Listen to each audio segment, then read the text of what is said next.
What if I told you that you came here for a reason? You came here for a purpose, a higher calling, but you are not living that purpose because you are living in a box that society has created for you. You are dimming your light so that you don't make other people feel uncomfortable, and you are playing it small so that you don't trigger other people. Well, guess what, my friend? That is not what you came here for, and it is time to break out of that box and start taking up space.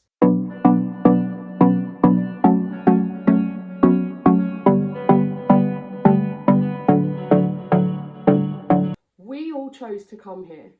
Whether you believe that or not, we chose to come to this earth and have this experience in this human body and to experience everything that this place has to offer. We came here to live, to grow, to learn, to gain knowledge, experience, and ultimately wisdom. We came here to love, to lose, to heal, and to be all that we can be, to be our fullest, highest expression of ourselves, to step into our authenticity and share our light with the world. Yet, so many of us are not doing that. And we wake up in our 30s and 40s wondering, what's life all about? What are we doing with our lives? What is our true purpose? What's the point? We're not fulfilled and we start wondering why, hence the midlife crisis. When we're growing up, we get told that we're either too much, too loud, that we need to, be on best behaviour, be seen and not heard, be a good girl, be a good boy. And it is drummed into us by all the prominent figures in our lives, parents, teachers, maybe other relatives.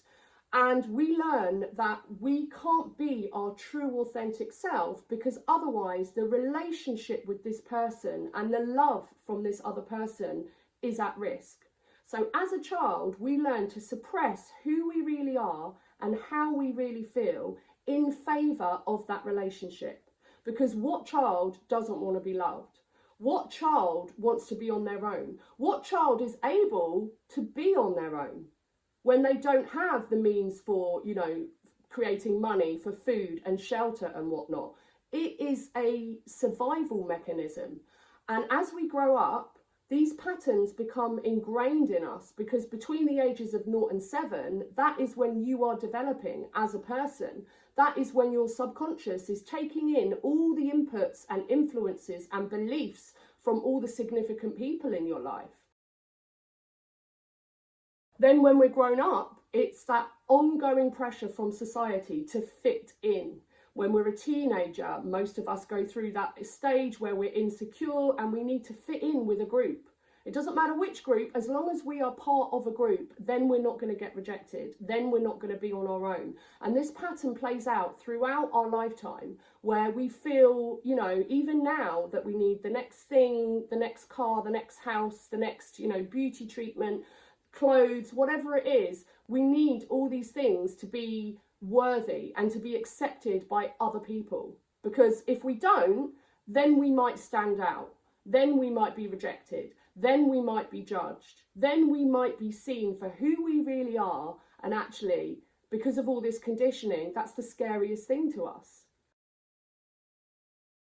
I remember when I was a kid, I was in the local park with my sister and I was hanging upside down on a pole just with my legs over the top and I was swinging.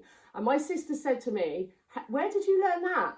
And I was like, I stood up and I said, "Everybody learnt it from me." Because I had so much confidence and conviction. I had this natural spark where, other kids were drawn to me. I had lots of friends at school and I was pretty much good at anything I tried. Sports, I was creative, I was arty, and I was, good at my schoolwork. Now, the thing is, I would thrive when I was at school, but when I got home, I would make myself small because my sister was on the autistic spectrum. She got diagnosed at 26 with Asperger's. But growing up, we didn't know that they didn't have the diagnosis back then. And I could sense as her younger sister that things didn't come as easily to her. I would feel guilty that I found things easy and she would get jealous It would trigger her, it would cause tension in the house. My parents struggled to meet her needs and keep her happy because they didn't know, what was going on. So I learned early on to be good, but not too good. To bring home good school reports, but not to shout about it, not to celebrate it, not to cause a fuss. And if someone said, well done, I'd just be like, thank you. And I wouldn't make a big deal because I didn't want to upset my sister. And that's where this pattern for me started playing out of shrinking so that I didn't trigger others. Playing it small, not being the fullest expression of who I was because I was worried about my relationship with other people. So of course I learned to conform, I learned to play it small, I learned to put myself in a box so as not to upset other people. But the thing is, that is not why we are here. We have come here to have the fullest, highest experience possible, to grow as a soul, to gain knowledge and experience and wisdom and be all that we can be. And somewhere along the way, so many of us lose that true calling. It wasn't until I went down a path of addiction, depression, anxiety, and I actually hit rock bottom and had that line in the sand moment where I had a word with myself and said, this is not what I came here for. I have come here to play full out, to be all that I can be, to shine my light, to live my life and not just exist. And I went through an awakening where I dove deep into personal development, spirituality, the true essence of who we are as human beings and what we are capable of. When we step into the light, when we stop playing it small, when we play full out, we are immensely powerful beings. We can have everything that we desire on this earth. Anything and everything that we put our minds to, we have the power to create. But we cannot do it from a place of playing small. We cannot do it when we shrink ourselves to not trigger other people and so they don't feel uncomfortable. That is not what we came here to do.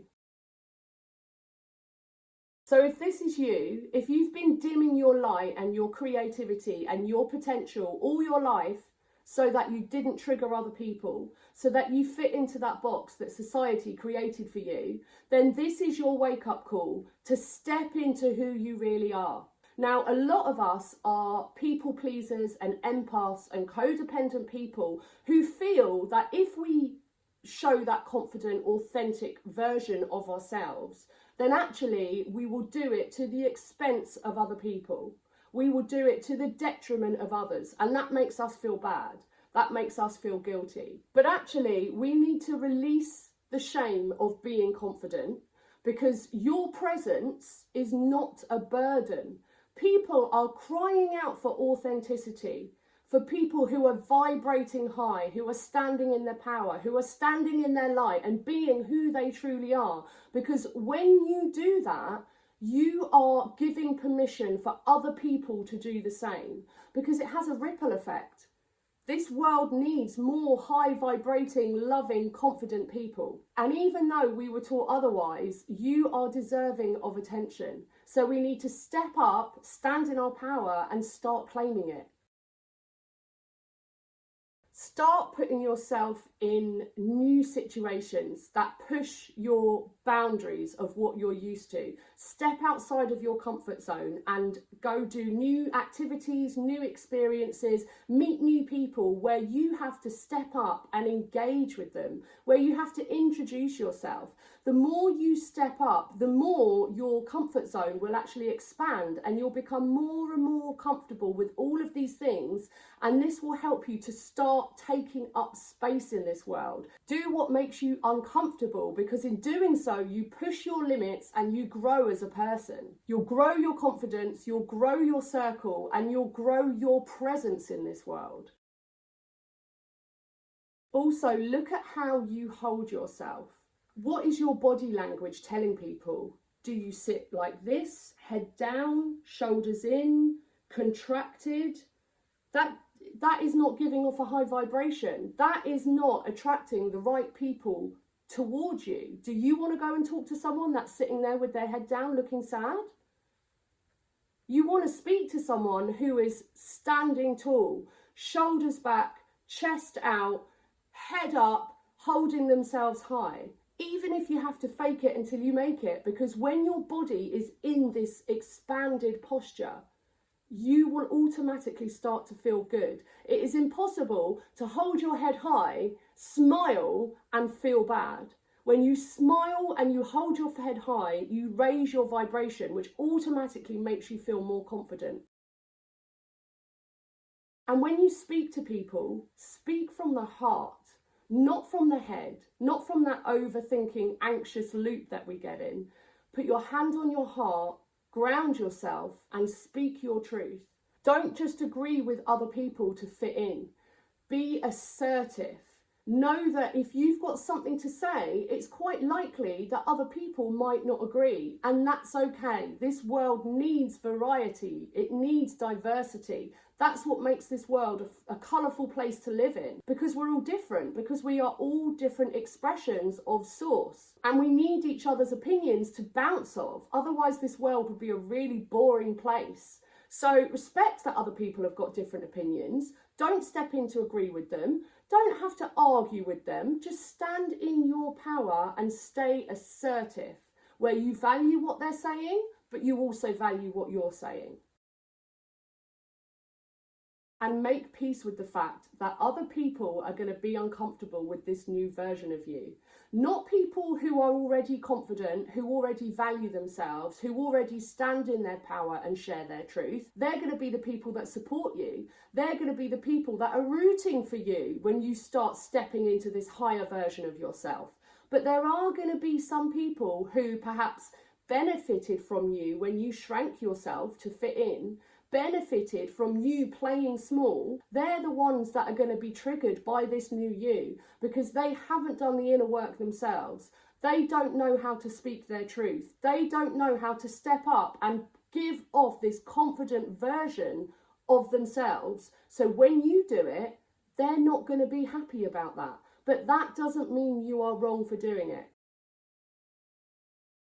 The goal here is to connect in with who you truly are, to fall in love with yourself from the inside out, to really connect in with your own values and wants and needs and boundaries. And you do not need anyone else to understand any of those. You do not need other people's permission. You do not need their acceptance to be you and to live a life that feels right for you. Your happiness depends only on you. Other people are not responsible for making you feel worthy. And if something lights you up, if you feel called to do it, then you go do that. When someone truly loves themselves, and not from an arrogant place, but truly values, respects, and loves themselves, then that level of confidence is so attractive, and people will be drawn to that confidence. They will be drawn to your energy because they will want some of that for themselves, because you're making them feel good. And celebrate yourself. Celebrate when you feel good, celebrate when you've achieved something, celebrate for no reason at all, but celebrate yourself. Celebrate the small wins as well as the big wins. Treat yourself. Take yourself out. Do something which feels nourishing, because when you are in that vibration of celebration and gratitude for what you have, you attract more of the same towards you. So share when you've done something good. Share it with your friends, share it with your family, share it on social media, but share it from a place of self-love. Not from a place of arrogance, but from a place of, look what I have achieved. I'm really proud of myself. And the people that have got your best interests at heart, the people that you inspire, that, learn something from you, they will celebrate with you. And stop comparing yourself to other people. Let's face it, we all do it, myself included. But when we do, we are giving our power away. We are giving them the power, and then we wonder why we feel shit. Why we feel like we're not as far ahead as we should be, or that everybody else has got it right, and why didn't it happen for us? And when you get stuck in that loop, then your vibration is going to start lowering. Then it's going to trigger off all these other emotions which make you feel crap about yourself, that you're in lack, scarcity and fear. So when you catch yourself comparing yourself to someone else, maybe you're scrolling on social media, in that moment catch what you are doing and give yourself a compliment. Close your eyes, put your hand on your heart and give yourself a compliment in that moment, in that instant. And by doing that, you are going to take your power back. And the more you do this, it will then become a natural pattern for you that you catch yourself straight away, and you will be less and less and less in the comparison trap. It is time to stop living inside that box that society has created for you. You didn't come here for that. I didn't come here for that. You are meant for more, and I know that you know this. Now is the time to start taking action, to live in that fullest, highest expression of yourself, because when you do, you give others permission to do the same. And this world needs more love, more authenticity, and more people standing in their power. I hope you enjoyed this video, guys. Remember to hit like and subscribe, and I'll see you in the next one.